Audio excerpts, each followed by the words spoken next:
So, important terms related to international relation. International relation Hindi में होगा अंतर्राष्ट्रीय संबंध। अंतर्राष्ट्रीय संबंधों में हम दो या उससे अधिक जो देश हैं उनके इंटरेक्शन, उनके ऑपरेशन व जो अंतर्राष्ट्रीय व्यवस्था चल रही है उसके बारे में पढ़ते हैं। And the study of interaction between among states as well as the overall operation of international system.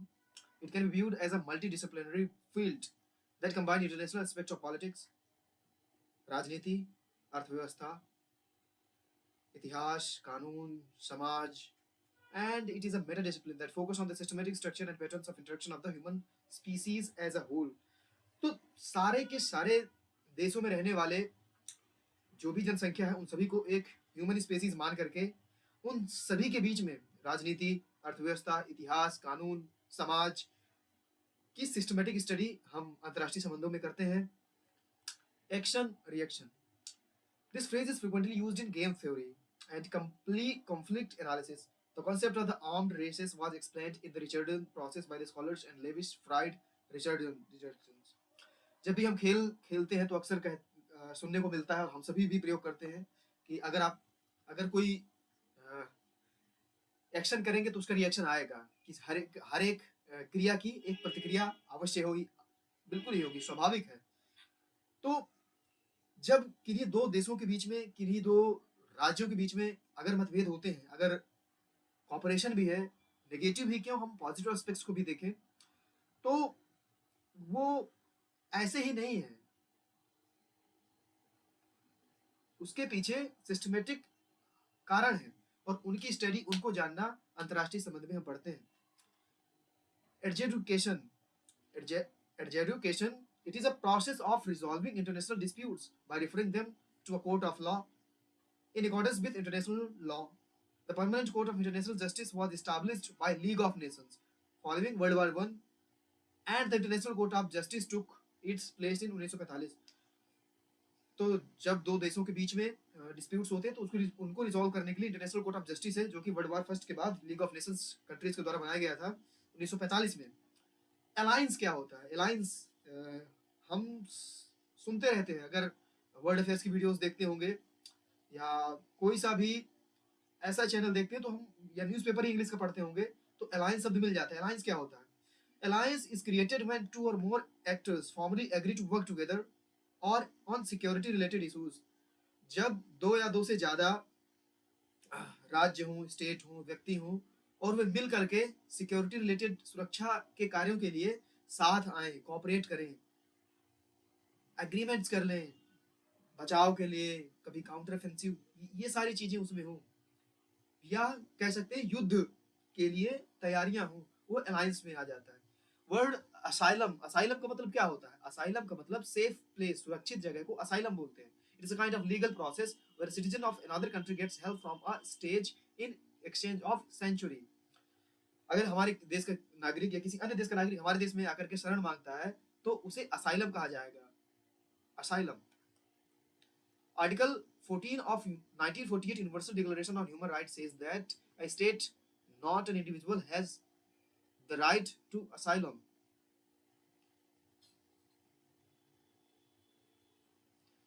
Balkanization. What is Balkanization? So diplomats in the late 19th century used the term Balkanization to describe Russia's policy towards the state of Balkan Peninsula. Okay. So we have to know geography, and I will try to know after that. Peninsula, Balkan Peninsula.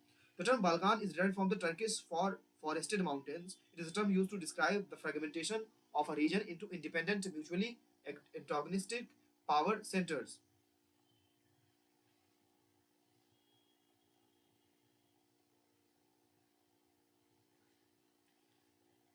Former Ottoman Empire states Albania, Bulgaria, Greece, Romania, and Yugoslavia was referred to by this team.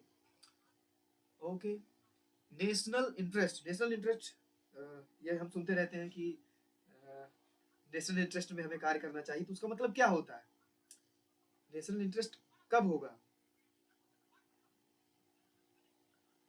तो So national interest is a tool and determinant used by a state to identify foreign policy objectives in relation to other state in an international system. National interest encompasses all of the objectives, goals, demands, and interests that a country seeks to preserve, protect, defend, and secure in its interactions with other countries. A state's primary national interest is as follows. किसी भी देश के जो राष्ट्रीय हित होते हैं वे क्या होते हैं? पहला, peace and stability in the region, कि उसकी जो टेरिटरी है, उसका जो क्षेत्र है, उसमें शांति स्थापित रहे। दूसरा, sovereignty and territorial integrity maintain रहे। तीसरा, पीपल्स इकोनॉमिक वेलबींग, कि लोगों के पास आर्थिक भली तंगी हो। चौथा, इंटरनेशनल हार्मनी एंड कोहेशन, कि और भी उसके जो पड़ोसी देश है उनके साथ खींचातानी ना हो, वह एक सहयोग की भावना बनी रहे। Right.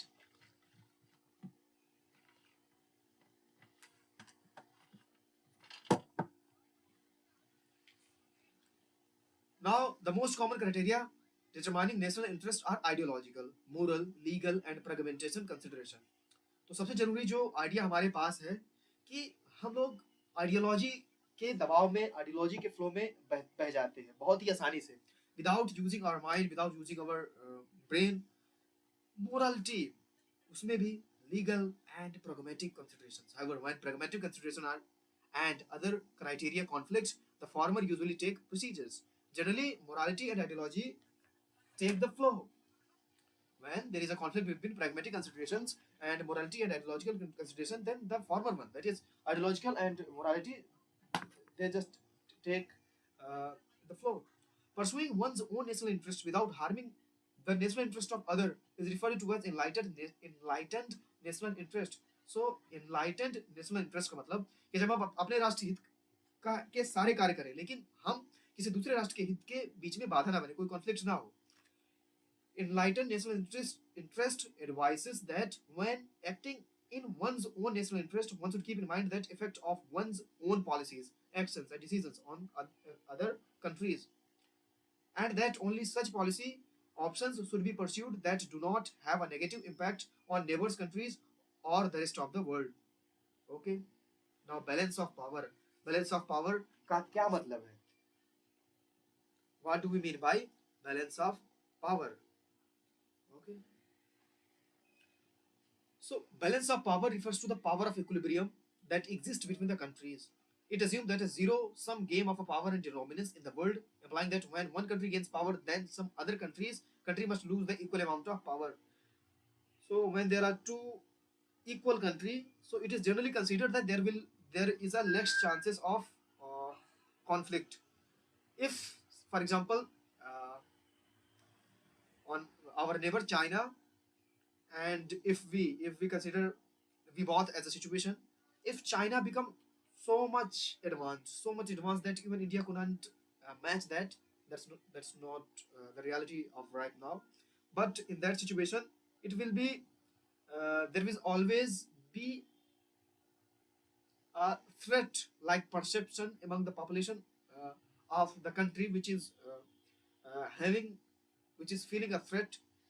So balance of power is the best, is what is required among the nations, right?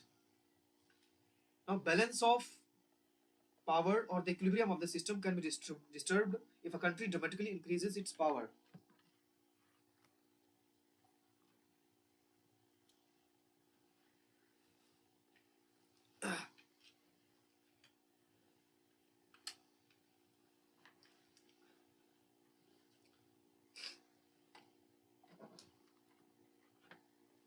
Now, understanding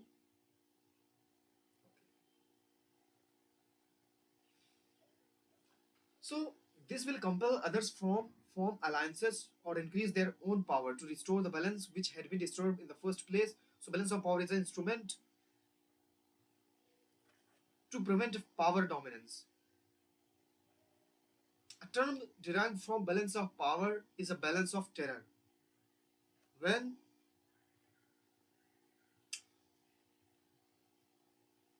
two state actors credibly threaten each other with destruction, okay. For example, mutually assured destruction, MAD doctrine used by United States and the USSR during the Cold War. choke points क्या होता है? In the context of naval diplomacy, it is a geopolitical term used to signify an international strait whose control and potentially affect commercial trade. So ये term है जो अंतर्राष्ट्रीय जो जल संधियां हैं उनके बीच जो कमर्शियल ट्रांजिट होता है, जो वाणिज्यिक आवाजाही होती है, जब उसको बाधित करने की पोटेंशियल, उसको बाधित करने की क्षमता हमारे पास हो, ओके, तो वो जनरली चोक पॉइंट कहलाते हैं.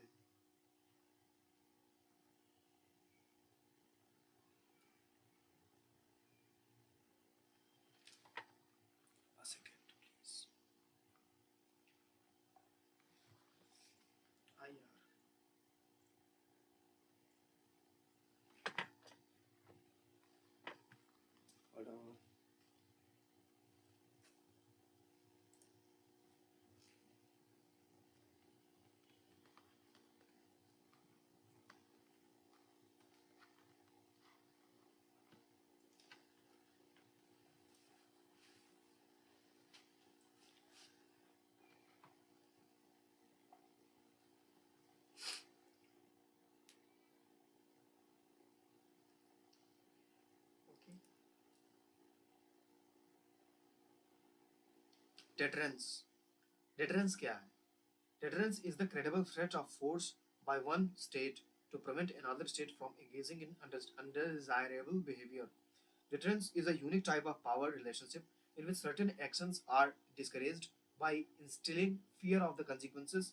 Therefore, deterrence relies solely on negative sanctions, military might, fear of attack by nuclear weapons, missiles, that is economic strength, or diplomatic theft, fear of condemnation on international platform, UNSC resolutions, could be used to achieve deterrence. So deterrence is any force which prevent any undesirable behavior from our enemy or any competitor, right? Disarmaments. Disarmament is a process of reducing, eliminating, and removing a specific weapon system identified by a state. Typically, it is employed in relation to nuclear weapons after the completion of the disarmament process. The world will be completely demilitarized. So, disarmament, armed disarmament. Geopolitics. Geopolitics is an approach to foreign policy analysis that attempts to explain the political behavior of a state using geographical variables. Geopolitics is ever evolving concept. It is too dynamic. A nation may not be geopolitically significant today, but this may change in the future. Now, gunboat diplomacy. What do we mean by gunboat diplomacy? Since the 19th century, the term gunboat diplomacy has been associated uh, with foreign policy. It was first mentioned in British foreign policy, where the first British Navy was frequently sent to a region to coerce or a state or ruler into paying debt. So for the debt payment, British Navy was sent into the region. How hot pursuit is a legal doctrine most commonly associated with maritime law. It is now used to refer hot pursuit. That's a legal doctrine. It is associated with maritime law. It is now used to refer to land-based activities in which one state may reserve to the right to pursue an offender outside its own territorial limit in the national interest. In hot pursuit, a state's authorized agents initiate the action in the jurisdiction of the violated party and continue the operation until the offender is apprehended. Paradiplomacy. Paradiplomacy is a term that was first proposed by an American scholar named the name of the scholar who coined the term paradiplomacy is John Kinsat in 1990. If we try to define paradiplomacy in the Indian context, it is a concept in which we analyze and study the role played by a local or a state government to strengthen diplomatic ties with neighboring countries. Strategic autonomy. What do we mean by strategic autonomy? It is a state's ability to pursue its national interest and pursue its preferable foreign policy without being constrained by any other state, any neighbor state, or anyone in the globe, right? Strategic autonomy was the term that gained currency against the backdrop of the Cold War, as there were the two players, USSR and America. They both were trying to play the game of which कठपुतली का game जो था. When the United States and Soviet Union attempted to broaden their spheres of influence and bring more countries into their control, this effectively meant that superpower support came at the expense of state autonomy. Right. Since its independence, India has preferred to maintain, preserve, and defend its strategic autonomy. Non-alignment is a movement that is led by the India. It is a fundamental principle of Indian foreign policy, even till now. Thank you the leaders of that time who took the non-alignment policy. Because if the leaders of that time had took another dimension, another road, even a slight degree of the turn, then what future right now we as an Indian are having, that would have been too much diverse. As there is a proverb, uh, a slight displacement, a slight variation in the direction, then that become infinite as we look at the behavior of lines and angles, right? So India's decision to increase its oil imports from Russia, it is uh, a result of strategic autonomy. Despite Western opposition, our country demonstrated that we are an autonomous and sovereign republic country, right? Transactional actors. What do we mean by transactional actors? So these are non-state actors who operate across borders and have ability to influence the foreign policy of their host country, right? Multinational corporation and large technology company, for example, Google, Apple, Microsoft, Meta, and so on, and other multilateral institutions like IMF, World Bank, European Union, they all are transitional actors as they operate across borders and they have the ability to influence our foreign policy if we consider India, if we all are Indians right now. What do you mean by collective security? Collective security is a method of maintaining peace that involves states agreeing to take collective and joint action against any aggressive state. Aggression against one state is considered to be aggression against all members of the collective security agreements. NATO, for example, is an example of collective security organization. इसको ऐसे समझ सकते हैं, we in a friend living, for example, in a hostel, let's say Nilgiri, we all make a pact. Let's say I being the house captain, I just make a pact. I just make a law that anyone who beat any kid or any junior member, even junior member, and it apply to all the senior members. Then uh, every one of us is, it will be written on the pact. Every one of us have to be with him in that scenario. Then it is what is collective security, right? So our group, our that pact is a guarantor of the security, right? Hard power and soft power. Joseph Nye has identified two types of power that are yielded by a state. First is hard power and second is soft power. Hard power is what? Hard power describe a nation's ability to use economic incentives, military strength to influence the behavior of other nations in the desired directions. So by using our economy, by using our power that others don't have or others can't, like military, economic incentives, paying that, doing the desired thing by using this, this also have multi dimensions. This comes under the hard power. For example, trade sanctions are imposed by the United States. We all uh, here see in the news. China assertion of its territorial claims in East and South China are also example of hard powers. But sometimes hard powers are not effective against adversaries with comparable military and economic might. In such cases, country with the most uses soft power. Soft power prevails at the end. Soft power is what? It is a nation's persuasive power that is derived from attraction and appeal rather than coercion. It is founded on intangible resources such as tourism, culture, heritage of that country. In India, for example, our Bollywood, our cuisines, and yoga, it is international. It's not like a local thing that is available only in, let's say, Bandha district of Uttar Pradesh, right? Now it is international. Bollywood is international. Cuisine is, I almost enjoy in the White House as I uh, saw the Prime Minister addressing in the United States Congress for the second time. And yoga, it is also an international event when there is, we see in the 21st of June, right?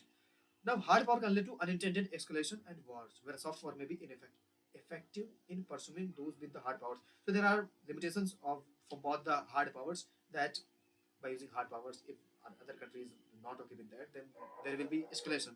It is obvious, but sometimes soft power is ineffective where hard power is, but soft power cannot lead a direct fight. That's an influence that create internal turbulences, right? Furthermore, soft power is built over countries, centuries, and decades, and has limited effectiveness in absence of hard power. And hard power is not an option for states with limited economic and military strength.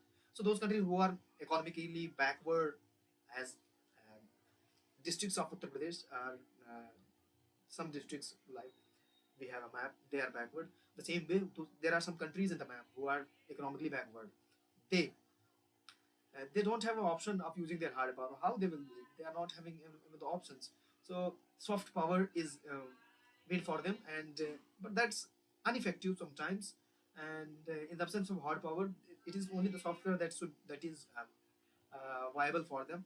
Now, smart power. There is hard power. There is smart power. There is hard power. There is soft power. Now, smart power. It is defined as actors' ability to combine elements of hard power and soft power in mutually reinforcing ways that advances the actor's goals effective and efficiently. Right? It is strategy that emphasizes the importance of a strong military while also investing heavily in alliances, partnerships, and institutions. So the best way, if you are not having the economic resources and all those things, is to make friends with those who have. It's I think the most natural option. Even if you can't make friendship with, at least don't make them your enemies. So they become against you. And if we get succeeded in making the alliances, then there is a chance that they will come, or they will come in a situation when we need them.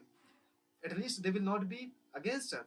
They will be neutral at that time. So, for example, my country, India's powerful blue water navy assistance countries in the Indian Ocean region with disaster relief operations. Right now, what is so our country have soft power, I think hard power too, but not to the extent that United States and those countries have. But we are having smart power.